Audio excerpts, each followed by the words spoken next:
This is Akashvani, the news read by Morgan Bagra. India and New Zealand have successfully concluded the historic, ambitious and mutually beneficial free trade agreement. Prime Minister Narendra Modi and his New Zealand counterpart, Christopher Luxon, announced this today. Mr. Modi today held a telephonic conversation with Mr. Luxon. The negotiations were initiated during Mr. Luxon's visit to India in March this year. Prime Minister Narendra Modi has said that the FTA between India and New Zealand has set the stage for doubling bilateral trade in the coming 5 years. In a social media post, Mr. Modi said India welcomes investment worth over $20 billion from New Zealand across diverse sectors. Environment, Forest and Climate Change Minister Bhupendra Yadav has clarified that the government has no plans for urbanization in the Aravalli region and that its sole and exclusive focus is on protecting the range.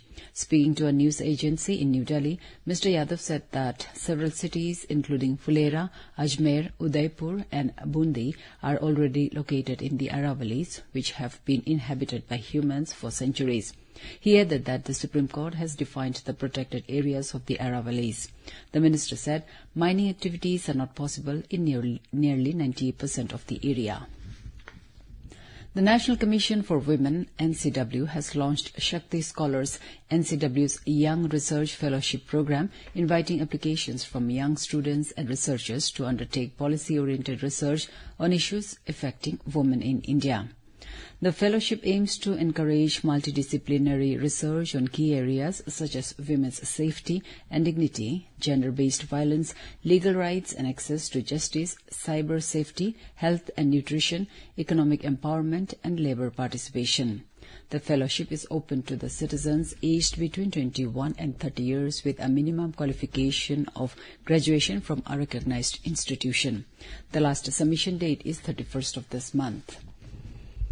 The Defence Research and Development Organisation and Rashtriya Raksha University have signed an MOU aimed to strengthen the country's self-reliance in defence and internal security technologies in line with the national vision of Atmanirbhar Bharat and the whole-of-nation approach during Amrit Kal.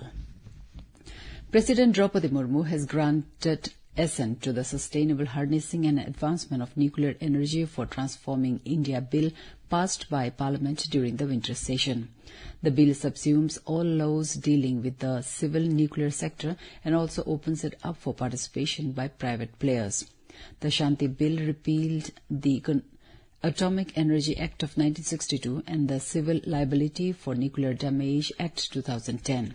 President Draupadi Murmu has also given assent to the Viksit Bharat Guarantee for Rozgar and Ajivika Mission Gramin Bill 2025. The Delhi High Court today issued notice on a plea by the Enforcement Directorate challenging a trial court order refusing to take cognizance of the money laundering complaint in the National Herald case. The Delhi High Court seeks reply of Congress leaders Sonia Gandhi and Rahul Gandhi on ED plea.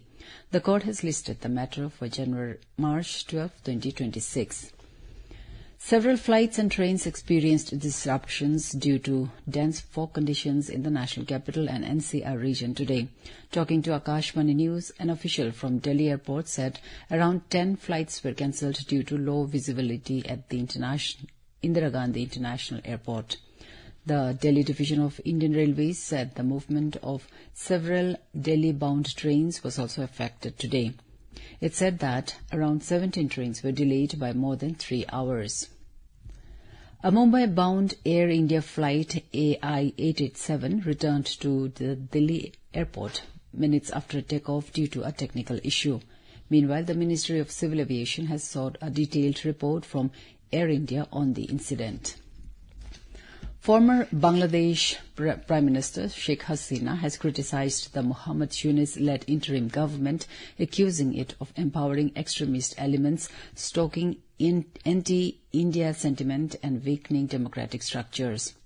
In an email interview with a news agency, Hasina alleged that recent tensions were deliberately engineered.